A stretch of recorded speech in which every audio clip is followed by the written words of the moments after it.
বামপন্থীরা অত্যন্ত সক্রিয় সোশ্যাল মিডিয়ায় বহুদিন ধরে, কিন্তু আজ তো তৃণমূল সেখানেও ডিজিটাল যোদ্ধা নামিয়ে দিল। তো পার্থদা, খেলা হবে নাকি খেলা শুরু হয়ে গেছে? না সুমন, আপনি শুরু করেছিলেন অনুষ্ঠান যেটা বলে যে ভোট আসছে বোঝা যায়।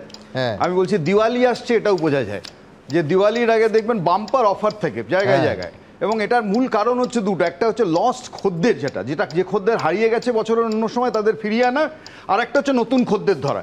ফলে এই যে বিভিন্ন ধরনের অনুদানের কথা বলা হচ্ছে, ধরুন বিজেপির পক্ষ থেকে তৃণমূল 1200 দিলে আমরা 2500 দেবো, তৃণমূল এখন অবধি গ্যাস দিচ্ছে কেবল প্রতিশ্রুতিতে, ওরা হচ্ছে যে গ্যাস 500 টাকায় দেবে।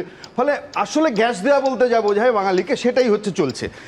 কিন্তু ধরুন অ্যামাজন আর ফ্লিপকার্টের লড়াইয়ে ছোট মুদির দোকানদারের মতো অবস্থা নয় তো অন্যদের। আমি বলছি যে সেটাই যাতে না হয়, বাঘ সিংহের লড়াই হচ্ছে, বাকিরা প্রান্তিক হয়ে যাচ্ছে, সেটাই বুঝতে হবে। আসলে আপনি যা বলেছেন তাই, উত্তরবঙ্গে মানুষের ইহকাল বিপর্যস্ত।